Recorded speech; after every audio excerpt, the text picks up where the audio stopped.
ngasi fongkiba tongan-tonganba pausesing amadi social media dagi lokhatchaba pausingi update pizari hanbada maruiba pau ngarang mall noida bombu khaibadu Kuki refugees singna mitaina puraklaga thanambani haina Aranb Pao Sandok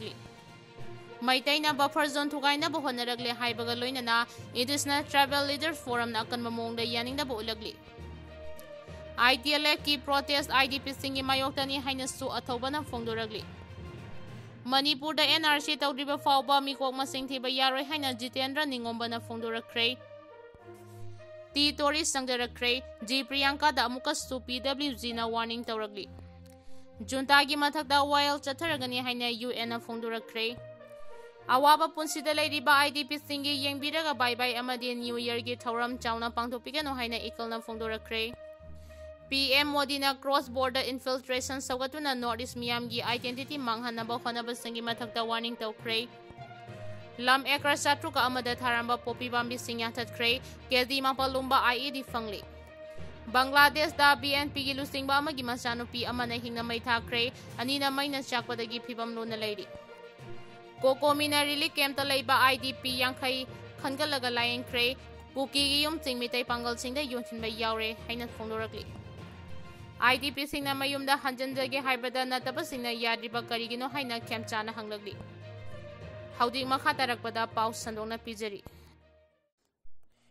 Meitei Na buffer zone thugaina bo honarakle haibaga loinana Indigenous Tribal Leaders Forum na akan mamongda yaningda bo ulagli Meitei Na buffer zone bu thugaina bo honariba asibu Indigenous Tribal Leaders Forum Itlf na akan mamongda yaningda bo ulakli Itlf ke Secretary Information and Publicity ki thopuriba Ginjambal jongna khudek piduna press thador kiba cherol asin hai nakalani mangna haibadi Kuki amadi Meitei prumna buffer zone singangna chatkadabani hanjil na wafam asibu thugairakpa haibase irang hena thongnaba mai chukatpani Kuki zomyangi oina sahi amada yamna maru oiba thauram Christmas ki thasida ingtapa tangdu leitana hingbagi phibam asida buffer zone lansilaktuna miyamda akitu jung pihalle hai serol asin hai buffer zone boy khoi pumna mangna ikai khumna ba unminase ingtapa madi khudong thi daba oihanabagi matangda ngasi December gi tarik 19 da sit-in protest ama sangsingadawri hariba protest asi ngasi ayu pung 12 taba matamdagi pangthokani maram aduna civil society organizations sing nupi sing church sing lusing basing ahal laman amadi naha amatana chithadana matam chana thoraktuna sit-in protest asida saruk yanabasu serol asina khangalagli Itlf ki protest Idp Singgi Mayoktani haina athawbana fongdorakre Indigenous Tribal Leaders Forum Itlf na ngasi torbungda tawadoriba protest ase Manipur gi Idp Singgi Mayoktani Idp Sing mayumda hanjilhalu hairibase puruk kharak khakinate laiminariba khudingmakkine haina kokomiki convener khuraijam athawbana fongdokre Chief Secretary unarubagi pau tamladuna mahangna hai State asida buffer zone thamli natraga thamde haibagi matangda administration gi maikidagi official oina aiba sirol piduna miyamda mayek chengna khangalu haina taksil lambaga loinana laingangna Idp Singgi mayumda hanjil halagani haina thakiba matam adugi manungda mayumda hanjin handragade miyangi asobo ihau lakani haujik lamda masida oidiba phibam asigi matangda Idp Singgi mihu singyawna kokomigi team ama Chief Secretary ga ngarang numidang wairam unake unabadu da kokomigi maikidagi tongan ba pointer yawa demand sing thabakta onthok pinaba taksilam ki hairi haukiba December 13 ta Kuki kholai paibe singna torbungda satharakiba attack adugi matungda kumna yengshina taksilamba loinana thodo adugi matungda Kuki zo council na Aranb wafam kaya fongdorakiba warol adugi matangda action lawkhananaba khangalamki Idp Sing mayumda hanjil halagani haina thakiba numitarani gi romtang ngairabanina laingak na matam ngaibagi mahuta masagi mayumda khudakta hanjin hanbinaba akanba wafam thamlakki T tourist sangdarakre G Priyanka da amukasu PWG na warning tawragli Numit kharanigi mamangda oktabagi lisa chatharambagi changjaraknaba khangan karbaso ngasi fawba pau phauraktriba Thobal district ki Babu Bazar khong ahanbidagi Goti mayum Priyanka atuba matamda pau phauraktrabadi akanba mityeng changlagani haina Kcp-Pwg MC unification gi PRO singhengan bana thadorakiba serol amana hari serol asina makhatana haribana lupna nataba lisa chatharamba miyoising numit manganigi manungda sangjaraknaba khangankibagi matung ina Imphal West District ki mayang Imphal thana awang lekaidagi lakhelambam tourist masagi maral yajaduna lupta sangjarakre luki oinadi sangjarakhrabasingbu ngakbi kanbigadabani haiba chana kanglon ama leiba amadi tourist masana sangjarakhrabana lupki Central Committee na mahaki mathakta thamlamba chairak pinabagi khongthang adu komthokle adumakpu tourist na makhata na miyoiba nupi oibi amadi kanglei khunai manghanba thabak amuk hana taruklabadi mahaki mathakta akan mamideng changbagi matangda masana yajakre maduna maram oiraga mahakpu tekta kaidana imung manunggi miyoisingda khushinakra hairi adum oina mangakanduna natabalisa chatlibi Thawal Babu Bazar khong ahanbidagi Gotimayum Priyankana lupna piriba matam asida pau phauraktrabadi imung manung yauna mahaki mathakta akan mamideng changlagane khunaya si bulai khatahana bahonaraga Mirot oiribi Priyanka busangda pampira mamiyoi amadi imung manungda sulubna ahen mamideng thamlagani hairi lam ekar chatruk amada tharamba popi sing manghankre keji mapalumba IED fangle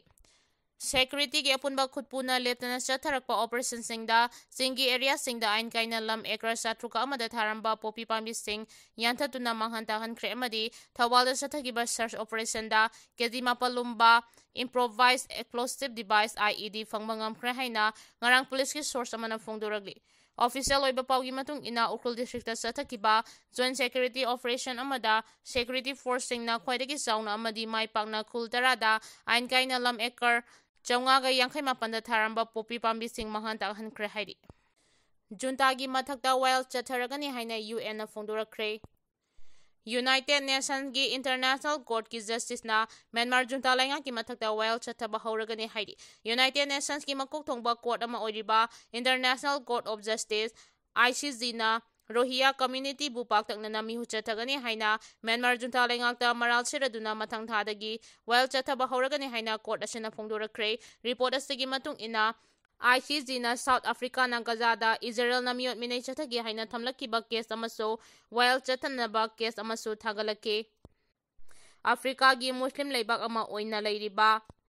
Zambia na Myanmar gi mayokta case ama Thangalakpaga loinana mathang chaigi January 12 dagi 15 fauba wild ama chathaba haugadoribani hairi Islamic Cooperation Organization na sawaladuna Zambia na kumdali sing aniga taramapanda Muslim Rohingya singi Myanmar lengangna paktaknana genocide chathaki haibagi maralda ICJ na case ama thangalakibane adumoinamak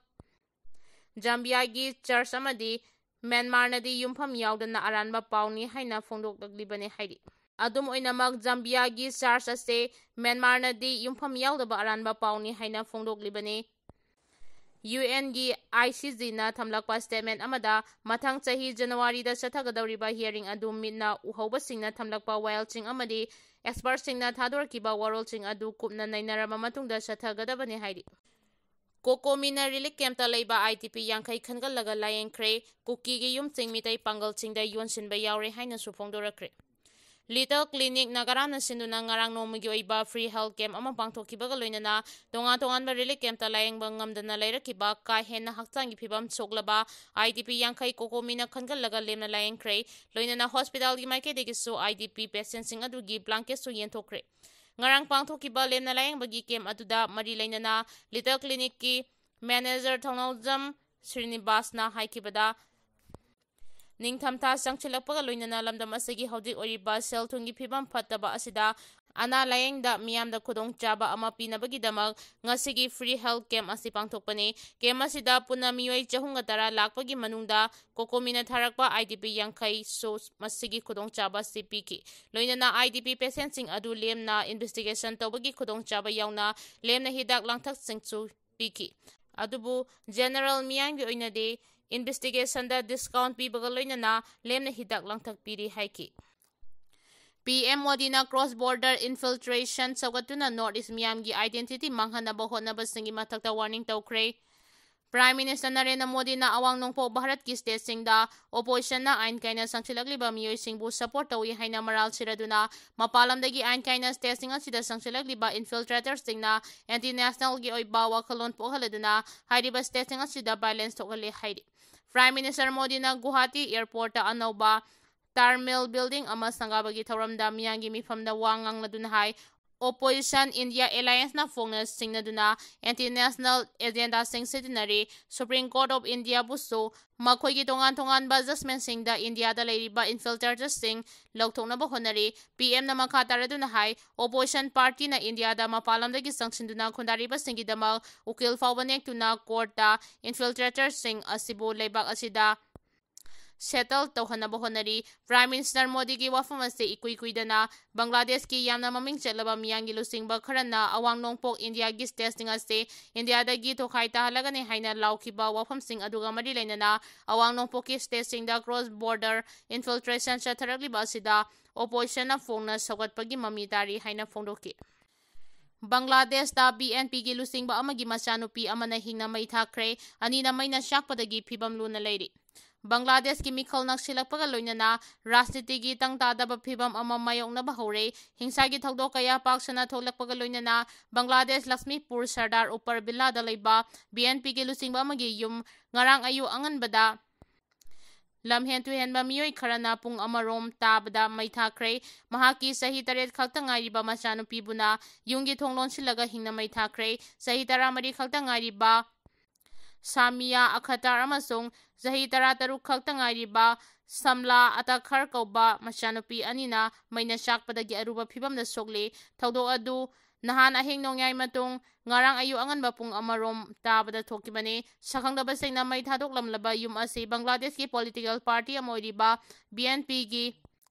Babaniga Union gi Assistant Organizing Secretary oina thawpubane loinana mamingna Belal Hosayan kawi businessman ni thawdo asigi matangda Belal gi apokpi mama Hajera Begum na haikibada naha numidangi sak toklaba matung phamungda ngaihak leiraga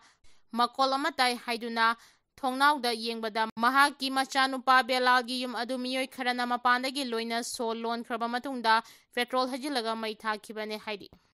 Thawdok aduda mahaki machanupa adu mai chakliba adugi marakta thong thugairaga chenthoraki aduga Belal gi loina bina thamarigi machanupi adu kolaga chenthoraki adubu mahaki masunupi Samla Samiyama song ayesadi ka amada tumana mai chaklakpa aduda ayesana maina chakpadagi kanma ngamdana siki aduga atopa anina masagi saruk ayamba maina chakle adubu sibamakti sihaudre hairi IDP singna mayumda hanjange haibada nataba singna yaningdriba karigino haina khemchana hanglagli Internally displaced persons singna masagi mayumda hanjange haina tampakta su singda su hairaga lagli aduga IDP nataba kangbu kharana yaningdriba sikarigino haina singdamai assembly constituency ki MLA yumnam khemchana phongdorakre All India Federation of Master Printer New Delhi amadi All Manipur Printing Technologies Association sinduna Romancing Print, Role of Printing in Modern Education and Roadshow PMMEX 2026 ki matangna pangthokkiba National Seminar amada charu yaraduna mahakna mathaki wafam asi phongdokkibani Manipur da NRC tawdriba phawba mikok masing thiba yaroi haina Jitendra Ningomba na phongdorakre Manipur da National Register of Citizen NRC natraga manaba makhalgi kanglon ama chanadri phawba mikok thiba yaroi haina Campaign for Just and Fair Delimitation JFD gi convener Jitendra Ningomba na phongdorakre JFD na paring naina chatharakpa census ki matangda khana nainaba miphangi manungchana Imphal East ki Nongdran amadi Nongdam khulda pangthokkiba miyangi oiba khana nainaba miphamda mahangna wafam asi phongdokkibane Nongdran Community Hall amadi Nongdam Bazar Community Hall da mafam adugi akoibada leiriba Club Mairalup Singh khusanaduna sinkiba mifam aduda maike edongi masing amlaba miyamna sarugyaki JFD gi lusingba Sunil Kumar amadi Ratan yauna maike edongi Club Mairalup Singh gi lusingba Singh mayai tangba loki Mifam aduga mari leinana JFD gi convener Jitendra Ningomba na hai lamdamasida hodi thokliba irang ase illegal immigrants singna thokhanbani haiba miyamna hena khangnare illegal immigrants sing masak khangdoknaba khonabada mikok thibagi thawrang asisu yamna maru oiba pambai amane maramaduna India lengangna census pangthoknaba thawrang tawraklibase kanglon chumna pangthokpa mathau tai hodik oiriba tangdulaita daba phibam asida kanglon chumna census pangthokpa oithokloi mamang thakda pangthokkiba census ta kanglon kaibagi thawong thengnakiba leikre mamangi census ta illegal immigrant kaya yaukiba maramna handaki matang asidade illegal immigrant hana khandoklaba matungda mikok thibagi thabak paikhatkadabani haina phongdoke Awaba punsida lairiba IDP Singgi yengbiraga bye bye amadi New Year gi thauram chauna pangthokpikanu haina ikalna phongdorakre. IDP Singgi awaba yengbiraga sahi loiba bye bye amadi sahi hauba New Year gi thauram chauna pangthoktanaba iramdang kanba lob ikal gi maikaidagi phongdoragli. Lamboi khongnang khongda leiba ikal gi office da pangthokpa paumi singa unaba mifamda ikal gi General Secretary Sarang Them Romesh na phongdokhibada English singani kulhumdoi gi May 3 dagi hauduna Kuki narco terrorist singna Meitei Da Landarakpadagi ngasi fawa masagi mayumda hanjinba ngamdana leiriba relief camp ta awaba khangliba ireicha singgi yenglaga aikhoigi nat ki thauram su oidaba bye bye New Year gi thauram asi ka hena chauna tawbiganu hairi.